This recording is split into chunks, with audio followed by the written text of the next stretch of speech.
Nosotros vamos a comenzar este domingo aprendiendo qué tipo de libertad nosotros hemos alcanzado producto de que Cristo compró esa libertad en nuestras vidas. Amante Dios y poderoso Señor, te damos las gracias por el privilegio, mi Dios, de permitirnos estar en tu casa de oración. Gracias, Señor, tú conoces las necesidades físicas y espirituales que hay, mi Dios, en cada uno de nosotros, los miembros correspondientes, mi Dios, de este cuerpo de Cristo. Y sabemos, mi Dios, que tú tienes dispuesto el pan correspondiente, el alimento especial, mi Dios, para saciar el hambre y la sed, mi Dios, correspondiente de cada uno de nosotros.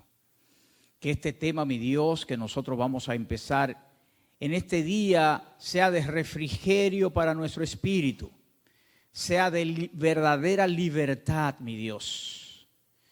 Que asimilemos el tema, que rebusquemos, mi Dios, esas verdades a través de tu palabra y que vivamos a través de la misma. Por Cristo Jesús, amén y amén.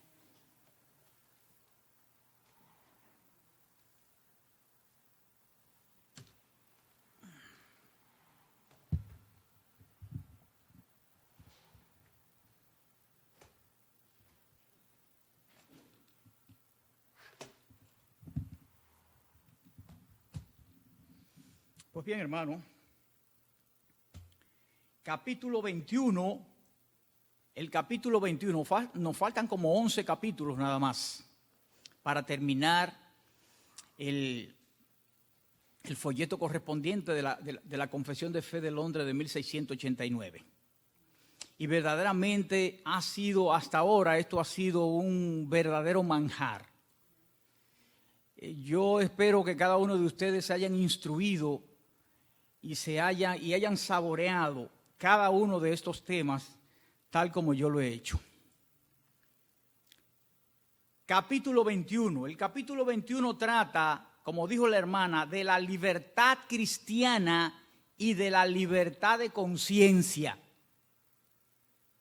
Libertad cristiana y libertad de conciencia. Eso vamos a comenzar a aprender a partir de hoy. ¿Qué libertades nosotros tenemos como cristianos que no hemos ganado nosotros? Ha sido conferida a través del sacrificio de Cristo Jesús. Él compró esa libertad para nosotros. Y nosotros, por lo tanto, podemos verdaderamente decir que somos libres. Libres absolutamente de todo. Somos nosotros, porque Cristo compró esa libertad. Ahora bien, como todos los demás capítulos que nosotros hemos estudiado, cada uno de esos capítulos tiene un trasfondo histórico, al igual que este capítulo. Los hermanos puritanos que escribieron esta confesión no la escribieron porque les salió de por sí. No, ellos enfrentaban una situación, veían a su alrededor una situación equivocada, bíblicamente hablando, y ellos defendían entonces lo que la Biblia nos enseña.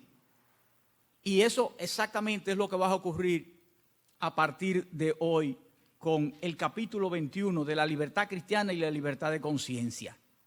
En aquel entonces, cuando estalló la reforma, el 31 de octubre de 1517, cuando Martín Lutero clavó las 95 tesis en la catedral, en la puerta de la catedral de Wittenberg, en ese entonces la iglesia estaba pasando por una situación en la cual la iglesia imperante, en este caso la Iglesia Católica Romana,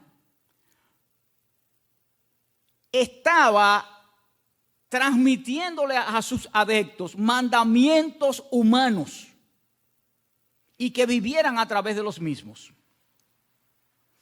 Pero los reformadores se dieron cuenta que no, que la palabra de Dios nos enseña otra cosa, que la palabra de Dios nos enseña que los verdaderos cristianos son libres de atadura.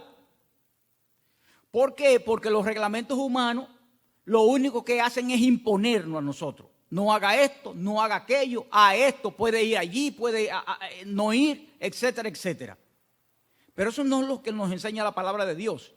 Entonces, los puritanos, parte de los reformadores que constituyeron esta confesión, entonces le salen al frente a esta situación, tanto de la Iglesia Católica como de lo que se presentó posteriormente, como es el arminianismo, como también lo que se presentó incluso alrededor, como vamos a ver, alrededor de los hermanos confesionalistas en este caso, de que ellos se dieron cuenta de que cuando nosotros los seres humanos somos, se nos quita una atadura, muchas veces tendemos a irnos a los extremos y también eso hace daño.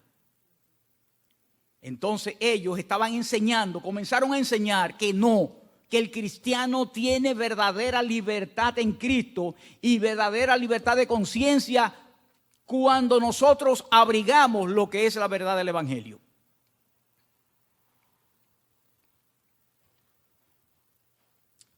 Antes de leer el párrafo, vamos a ver lo que nos dice Samuel Waldron en relación a este tema en particular. Y fíjense lo que él dice.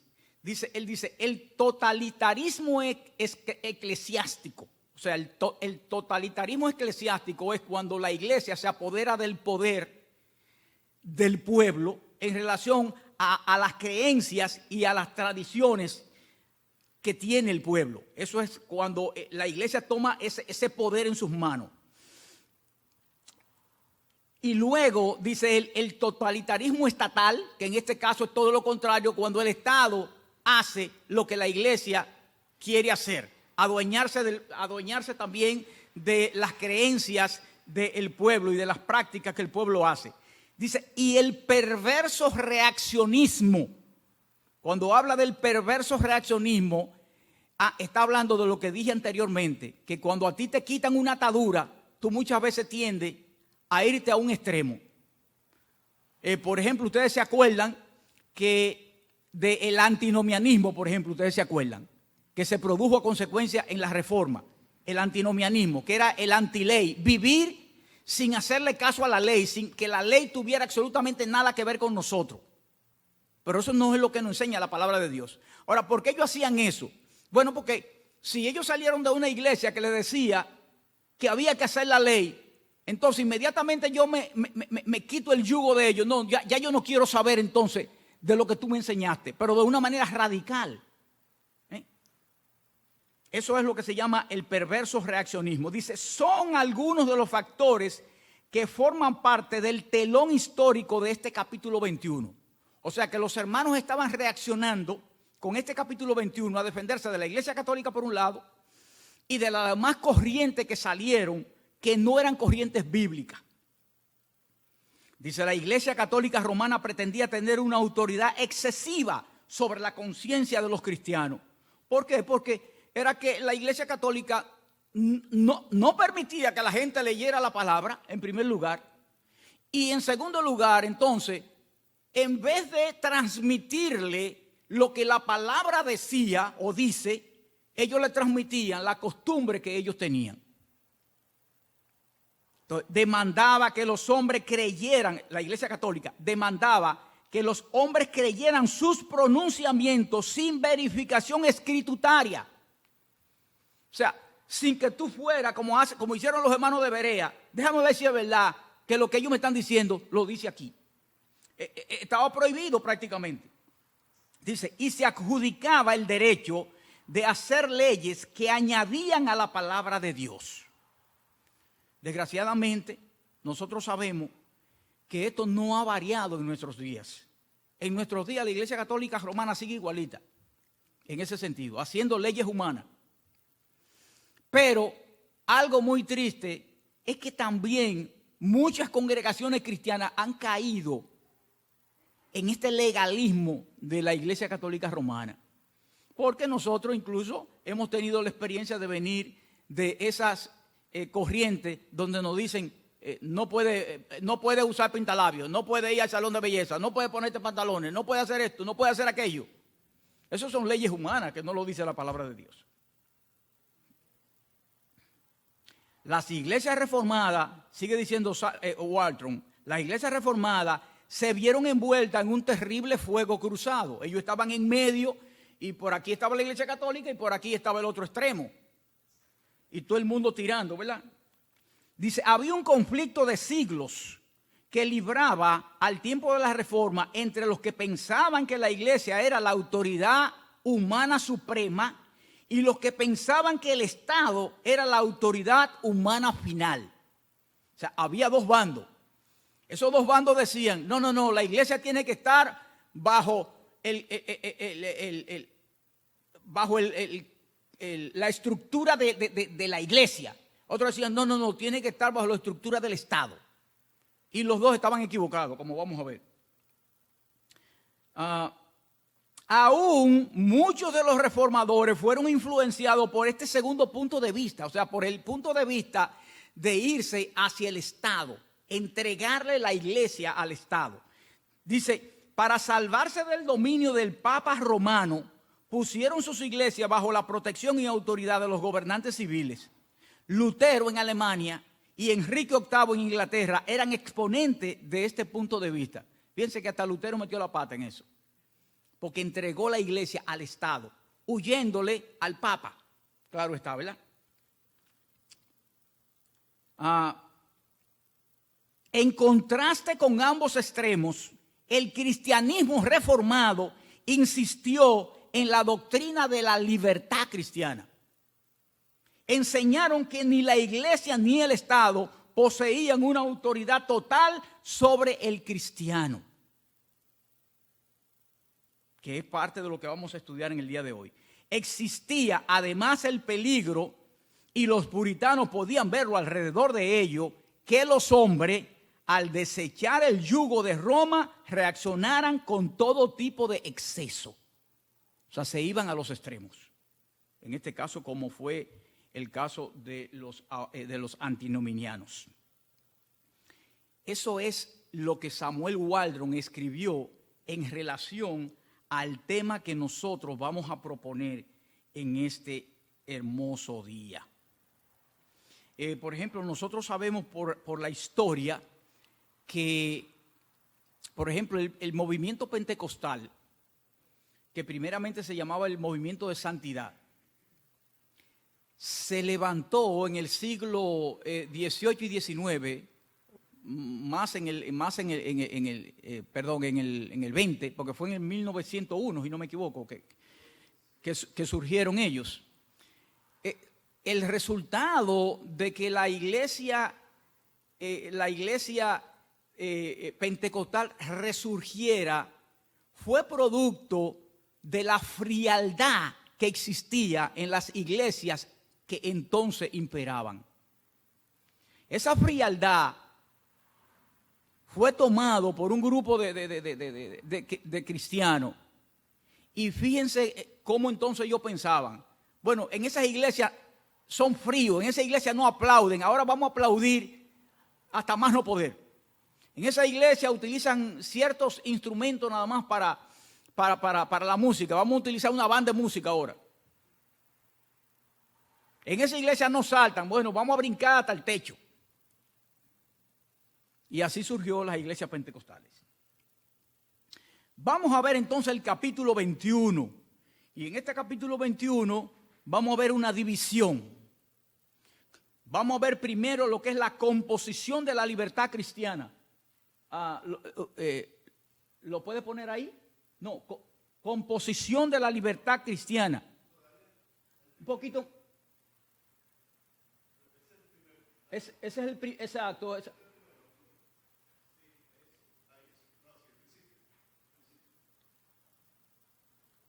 Composición. Como el primer párrafo. Ok. Párrafo número 1. Composición de la libertad cristiana. Al fin y al cabo no es el párrafo número 1 nada más, porque el párrafo número 1 vamos a ver que se divide en dos. Correcto. O sea, dentro de la composición de la libertad cristiana, que está en el párrafo número 1, tenemos la libertad cristiana bajo el nuevo pacto y tenemos la libertad cristiana bajo el viejo pacto, que ustedes se van a dar cuenta que hay una diferencia. Nosotros hoy solamente vamos a tratar la libertad cristiana bajo el nuevo pacto. Eso es lo que vamos a dar hoy. El domingo que viene, si Dios lo permite, vamos a dar entonces la libertad cristiana bajo el viejo pacto. ¿Cuál es la diferencia y en qué consistía la misma? Ese es el punto número 1. El párrafo número 1. El párrafo número 2 trata de la libertad de la conciencia. El párrafo número 2. Y el párrafo número 3 trata de la corrupción de la libertad cristiana. Este capítulo tiene esos 3 párrafos y vamos a ver cada uno de ellos. Hoy vamos a ver, por lo tanto, el párrafo número 1 y vamos a desglosar ese párrafo.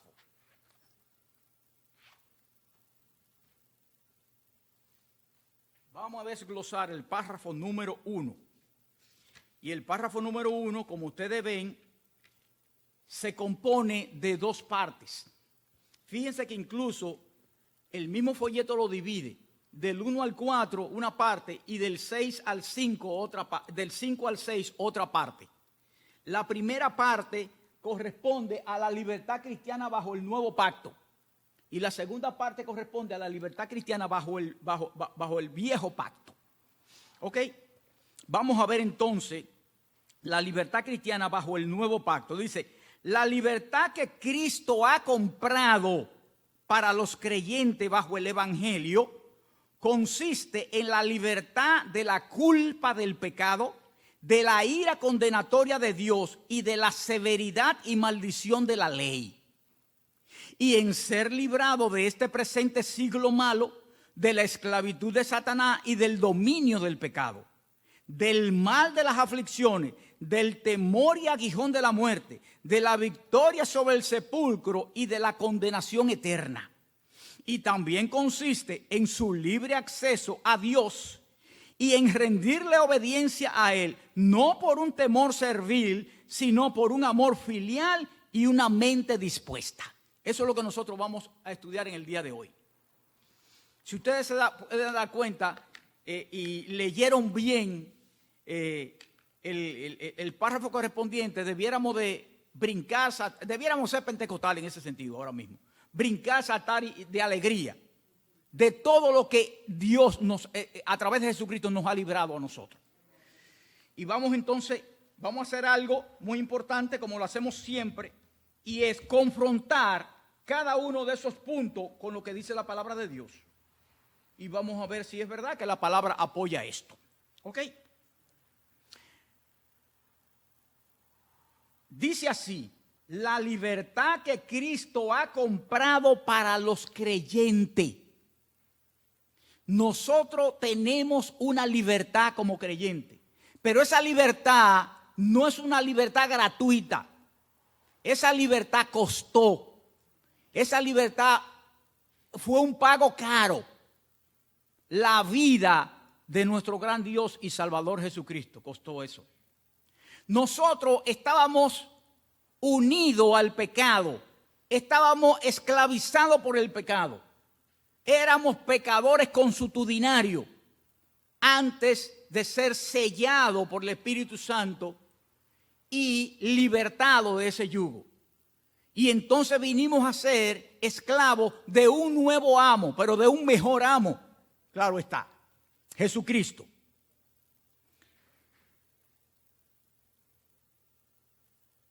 Ahora, nosotros fuimos libertados, fuimos comprados para ser libertados, pero esa compra y esa libertad no es para que nosotros hiciéramos lo que nos diera la gana. Esa libertad que nosotros tenemos es para hacer lo que nuestro nuevo amo desea que nosotros hagamos. Dice, la libertad que Cristo ha comprado para los creyentes bajo el Evangelio. ¿Se dan cuenta de la diferencia entre los dos puntos? Bajo el Evangelio. Bueno, podemos preguntarnos, bueno, pero si Cristo entonces compró nuestra libertad bajo el Evangelio, o sea, en el nuevo pacto, ¿qué pasó entonces con la libertad de lo del viejo pacto? Eso lo vamos a ver el domingo. Ok. Vamos a ver si realmente la palabra de Dios nos dice a nosotros que nosotros fuimos comprados. Porque aquí dice la libertad que Cristo ha comprado para los creyentes bajo el nuevo pacto.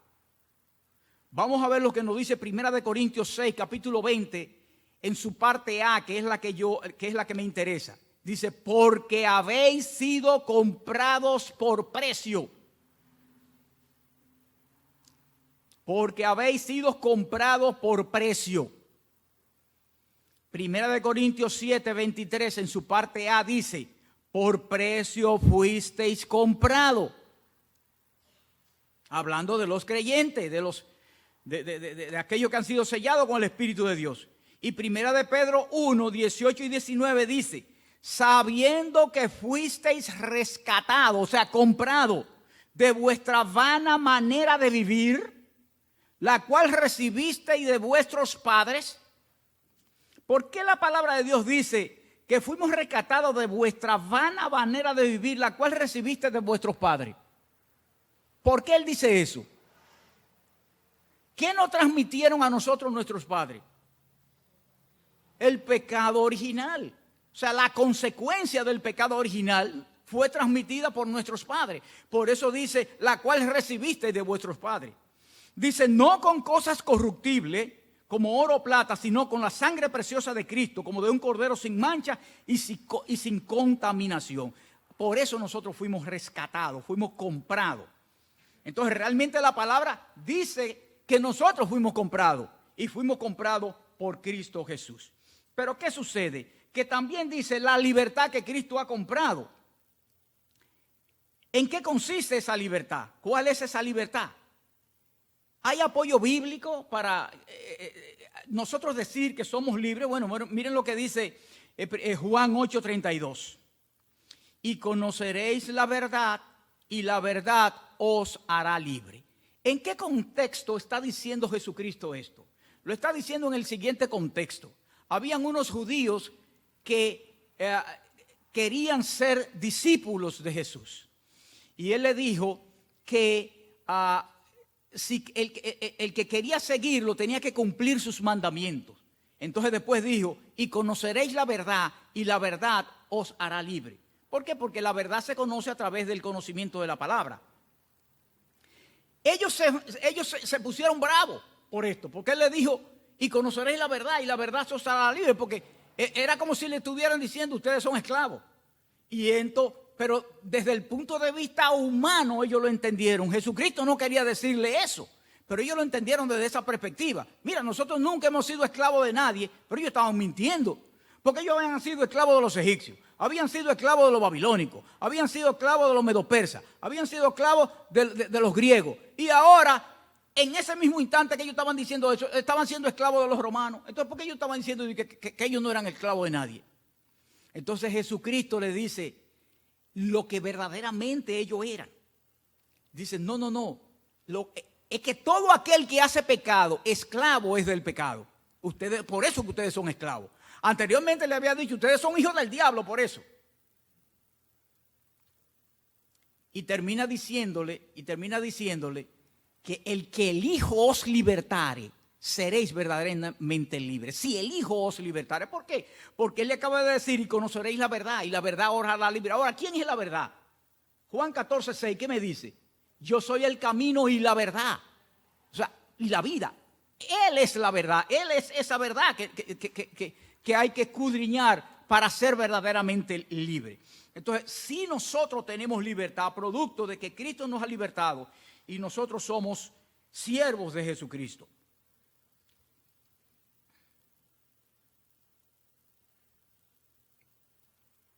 Pero fíjense que sigue diciendo la confesión lo siguiente: la libertad que Cristo ha comprado para los creyentes bajo el Evangelio consiste, y ahora dice en qué consiste esa libertad. Dice, en su libertad de la culpa del pecado. Cuando nosotros hablamos del pecado original, hablamos de la consecuencia de ese pecado. Y la consecuencia del pecado original son dos. la culpa y la corrupción. La culpa porque transgredimos contra Dios y la corrupción porque a través de esta transgresión el pecado entró en nuestras vidas y ya somos corruptos. Ok. Pero dice la palabra de Dios que nosotros hemos sido libertados de esa culpa del pecado. Ya eso no cabe en la vida del cristiano. Fíjense lo que dice Romanos 6:23 en su parte A. Porque la paga del pecado es la muerte. Todo aquel que peca debe de morir. Dice, la paga del pecado es la muerte, mas la dádiva de Dios es vida eterna en Cristo Jesús, Señor nuestro, sigue diciendo. Esa es la dádiva, ese es el regalo que Él nos ha dado, producto de la libertad que Él ha puesto en nuestras vidas. Romanos 6:22 en su parte A dice, mas ahora que habéis sido libertados del pecado y hechos siervos de Dios, nosotros hemos sido libertados del pecado. Por eso el pecado no se enseñorea de nosotros, como dice Romanos 6:14, porque el pecado no se enseñoreará de vosotros, pues no estáis bajo la ley, sino bajo la gracia. Y tenemos que tener cuidado cuando leemos un versículo como esto. ¿Por qué? Porque entonces podemos pensar lo siguiente. Bueno, si aquí me dice que el pecado no se enseñorea de mí, porque yo no estoy bajo la ley, sino bajo la gracia, entonces el pecado se enseñoreó sobre los creyentes bajo la ley. No. Lo que me está diciendo aquí es que el que vive bajo la ley, el pecado se enseñorea de él. Todo aquel que vive bajo la ley, todo aquel que nosotros conocemos y que no es cristiano, que no es creyente, vive bajo la ley y el pecado se enseñorea de él. Todo el que vive bajo la ley, el pecado está enseñoreado de él. Por eso es que dice, pues, el pecado se enseñorea, pues no está bajo la ley, sino bajo la gracia. Y acuérdense que aunque en el Antiguo Testamento, y como dice el versículo clave de este mes, que el que trajo la gracia y la verdad fue Jesucristo, la gracia siempre ha existido. Desde que el hombre pecó, lo que Dios le dio fue gracia, porque Dios debió haberlo matado de una vez.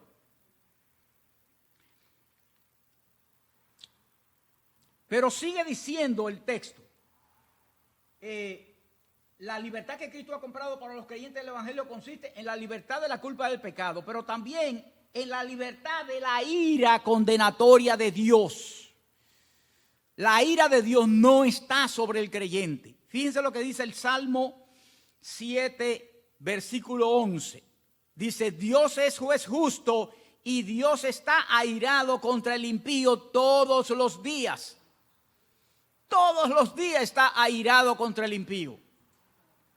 Por eso yo no entiendo, por ejemplo, a los mormones, que los mormones van a la casa tuya y ponen a orar a cualquiera. ¿Ustedes se han dado cuenta de eso? Nunca un mormón ha ido a su casa. Ellos ponen a orar a cualquiera. Usted quiere orar, ore. Pero aquí me dice que si Dios está airado contra el impío, ¿cómo lo va a oír? Juan 3:36 dice, el que cree en el Hijo tiene vida eterna. Pero el que rehúsa creer en el Hijo no verá la vida, sino que la ira de Dios está sobre él.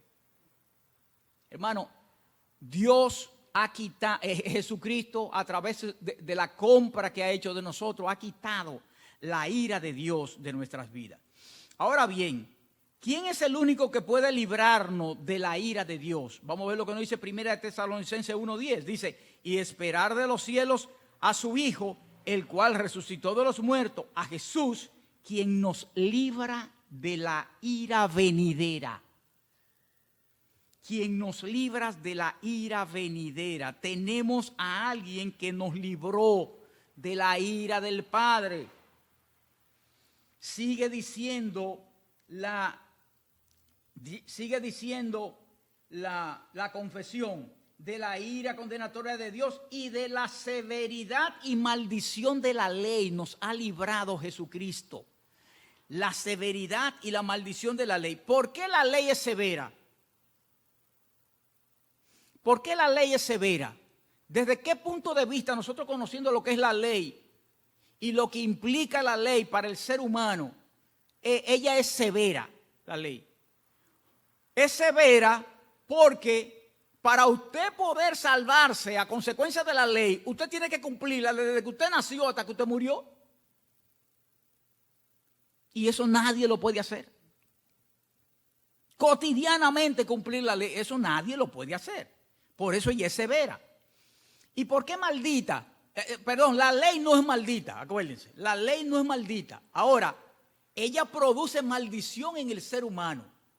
Acuérdense que la palabra de Dios dice que la ley es santa, porque la ley fue dada por Dios, no puede ser maldita. Ahora, ella trae maldición al ser humano. ¿Por qué trae maldición la ley al ser humano? Porque el ser humano no tiene la capacidad en su naturaleza caída de cumplirla. Por eso trae maldición. Fíjense lo que dice Santiago 2:10 en cuanto a la severidad de la ley. Porque cualquiera que guardare toda la ley, pero ofendiera en un punto, se hace culpable de todo. Y tú dirás, oye, pero ven acá, pero ¿cómo puede ser? O sea que si yo robo, estoy matando, estoy adulterando, estoy dando falsos testimonios, no guardo el sábado, no estoy honrando a Dios. Eso es lo que dice ahí, que si yo infringo una, lo infringí todo. Ahora, ¿desde qué perspectiva es que dice eso la palabra de Dios? Desde la perspectiva de que basta un solo pecado para usted ser condenado. Un solo pecado y ya usted es condenado.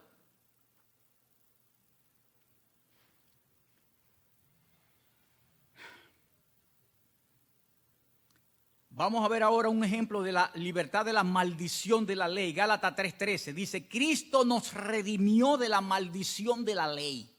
Ahí está ya. Hecho por nosotros maldición porque está escrito, maldito todo el que es colgado en un madero. Ustedes saben que en Deuteronomio la palabra de Dios dice que maldito el que es colgado en un madero. Y a Cristo se colgó en un madero, o sea, fue maldito Cristo por nosotros.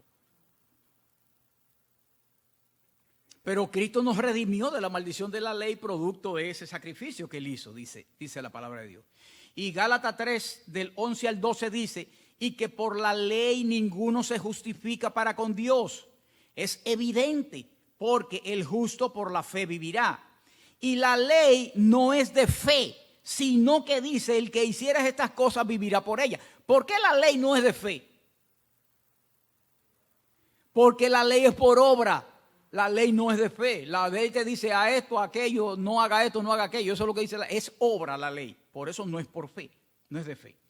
Ahora, el segundo punto trata sobre la libertad del poder del pecado. Y dice así, y en ser librado de este presente siglo malo, de la esclavitud a Satanás y del dominio del pecado. Nosotros ya en otras ocasiones, refiriéndonos a estos tres elementos que la palabra de Dios nos dice y nos habla que son los enemigos de nosotros, los creyentes, y la palabra habla de esos tres enemigos, que son el mundo, que es Satanás y es la carne. El mundo, en el sentido de ese mundo que lleva un orden totalmente apartado de lo que es Dios, de espalda a Dios. Ya conocemos a Satanás, que es el archienemigo. Y cuando habla en el contexto que nosotros vamos a leer, cuando habla de la carne, no habla de la carne en este aspecto, como habla, por ejemplo,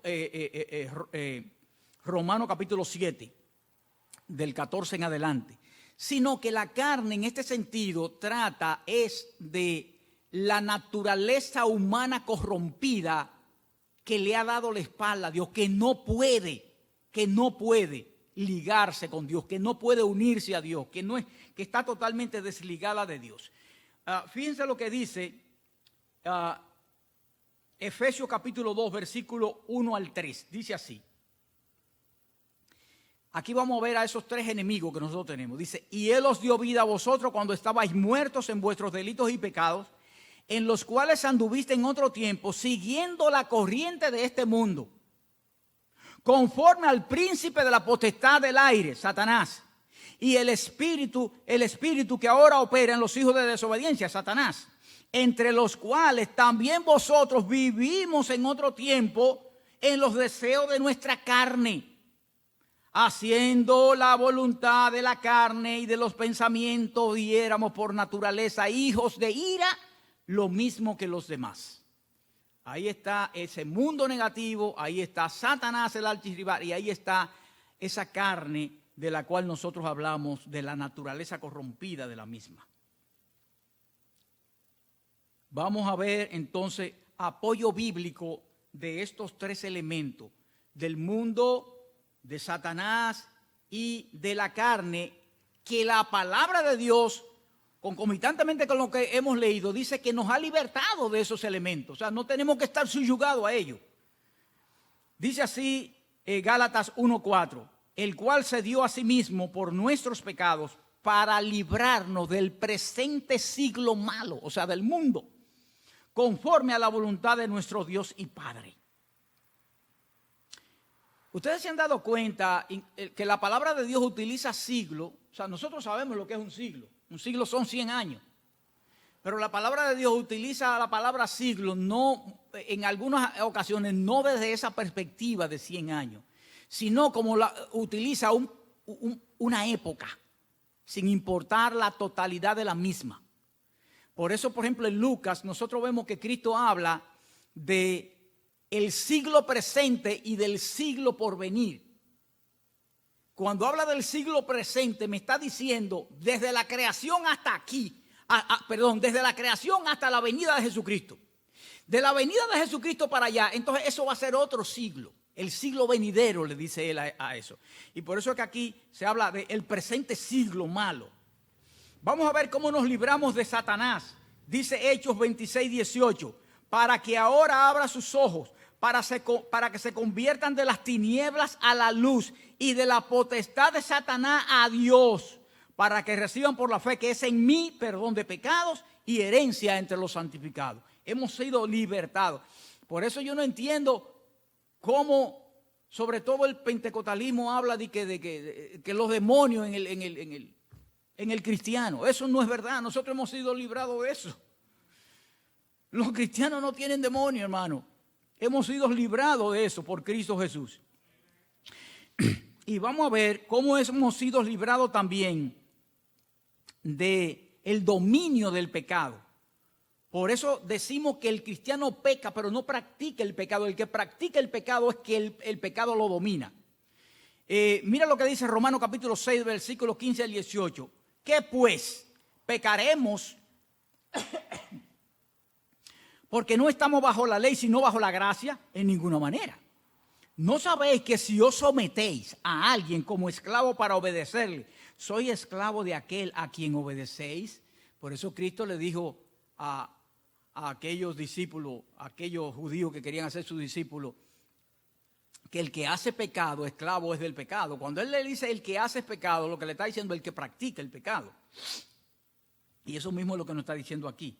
Dice, soy esclavo de aquel a quien obedecéis, sea del pecado para muerte o sea de la obediencia para justicia. Pero gracias a Dios que aunque erais esclavos del pecado, habéis obedecido de corazón aquella forma de la doctrina a la cual fuisteis entregados, y libertados del pecado, viniste a ser siervo de la justicia, siervo de Dios. Hemos sido libertados del pecado. En tercer lugar, el tercer punto nos enseña que Dios también nos ha librado del castigo del pecado. ¿Cuál es el castigo principal del pecado? La muerte. Pues Dios nos ha librado a nosotros de la muerte. Pero también el pecado tiene otro castigo, como vamos a ver. Dice así. Dice, del mal de las aflicciones, del temor y aguijón de la muerte, de la victoria sobre el sepulcro y de la condenación eterna. De todo eso hemos sido librados y vamos a verlo bíblicamente.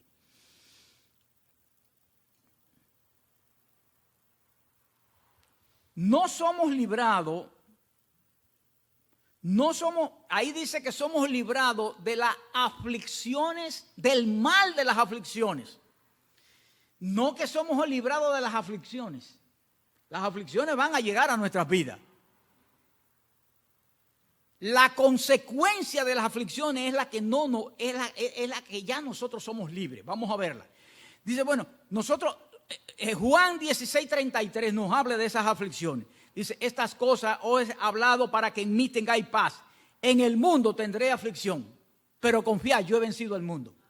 Está diciendo Jesucristo. En el mundo tendré aflicciones, pero confiad, yo he vencido al mundo. Somos librados, como dije, del mal de las aflicciones. Una pregunta, y ya nosotros hemos hablado de ese tema. ¿Por qué nosotros somos librados del mal de las aflicciones? Del mal de las aflicciones que produce el pecado. Porque ustedes se acuerdan que cuando nosotros hablamos, no me acuerdo en qué capítulo, si fue en el capítulo de la ley o en el capítulo de la justificación, no me acuerdo, pero hablamos de la diferencia del pecado en el impío con la diferencia del pecado en el cristiano, en el creyente. ¿Ustedes se acuerdan?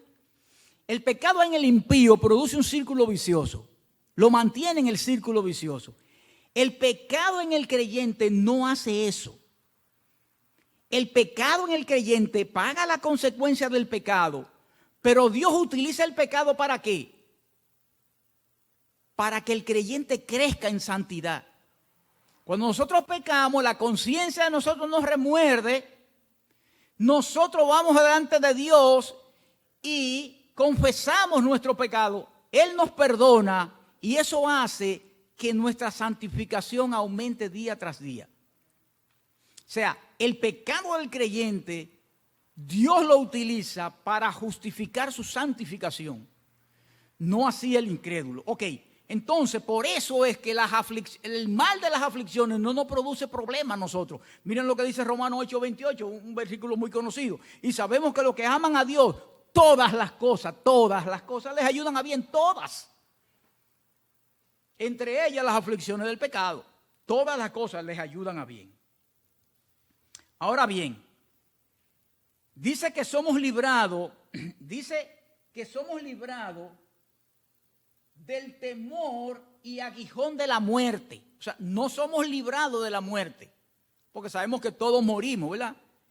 Romanos capítulo 5, versículo 12 dice, porque así como el pecado entró al mundo por un hombre y por el pecado la muerte, así la muerte pasó a todos los hombres por cuanto todos pecaron, por lo tanto todos morimos.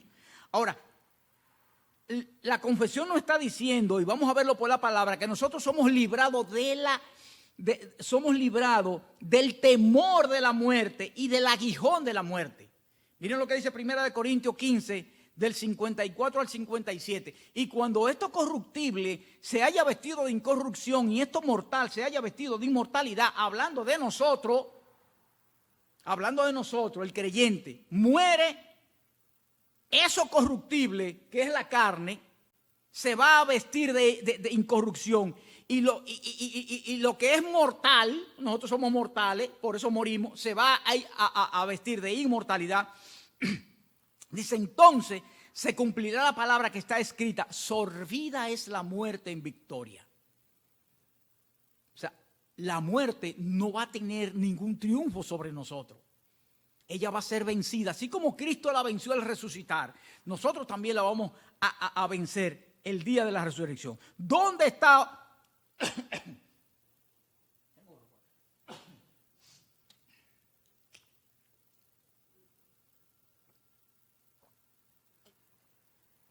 Por eso sigue diciendo, por esa verdad, entonces sigue diciendo, ¿dónde está, oh muerte, tu aguijón? ¿Dónde está, sepulcro, tu victoria? No hay. Ya que el aguijón de la muerte es el pecado y el poder del pecado la ley. Mas gracias sean dadas a Dios que nos da la victoria por medio de nuestro Señor Jesucristo. Así que somos libres del temor de la muerte y del aguijón de la muerte porque la vamos a vencer. Es más, ya la vencimos porque Cristo ya la venció. Pero sigue diciendo de la victoria sobre el sepulcro. De la victoria sobre el sepulcro. No somos librados del sepulcro, sino de la victoria, porque vamos para el sepulcro. Y lo vimos aquí en 1 Corintios 15, 55. Dice, lo que acabamos de leer cuando dice, ¿dónde está, oh muerte, tu aguijón? ¿Dónde, oh sepulcro, tu victoria? No hay victoria para el sepulcro, para el creyente. Y por último dice que somos librados de la condenación eterna. Juan 5:24 que nos dice, de cierto os digo, de cierto os digo, que el que cree, el que cree en mi palabra tiene vida eterna y no vendrá condenación. No, tiene vida eterna y no vendrá condenación, pues ha pasado de muerte a vida. Y Romanos 8:1, y no me equivoco, también lo puse ahí, ¿verdad? Ahora pues ninguna condenación hay para los que están en Cristo Jesús. Ninguna condenación hay para los que están en Cristo Jesús. Ninguna, absolutamente ninguna condenación hay para ellos. El cuarto punto nos muestra la libertad que Cristo compró para nosotros de una manera positiva.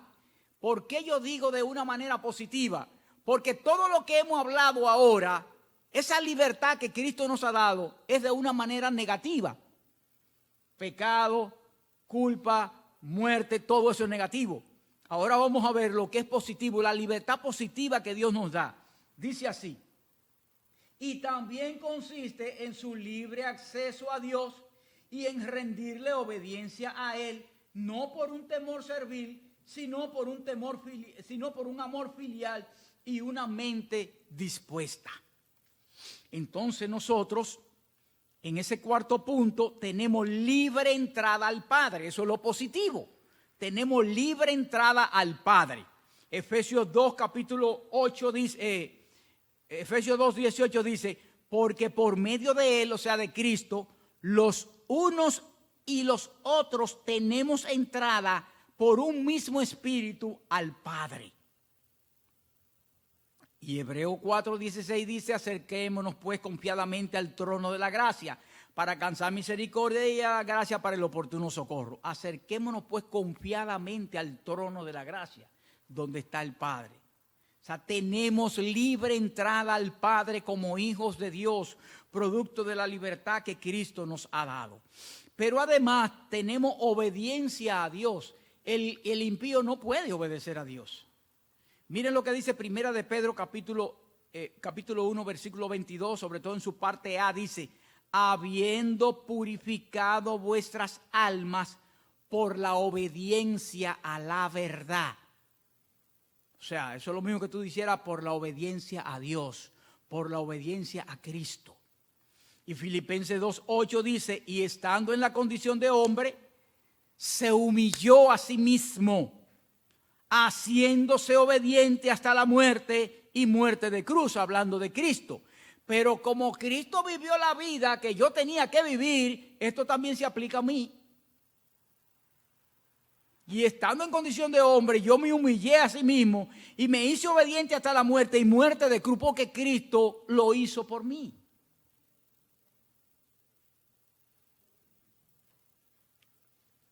Con esto hemos terminado por el día de hoy. Pero debemos de estar agradecidos de nuestro gran Dios y Salvador Jesucristo, de que nos haya dado esa libertad que hemos aprendido hoy. Libertad de la culpa del pecado, libertad del pecado, libertad de la muerte, libertad de la ira de Dios, libertad del sepulcro, de la severidad y la maldición de la ley. Nada de eso, hermano, cae sobre nosotros. Cristo nos hizo libre. Y por eso estos hermanos puritanos han escrito este maravilloso capítulo 21.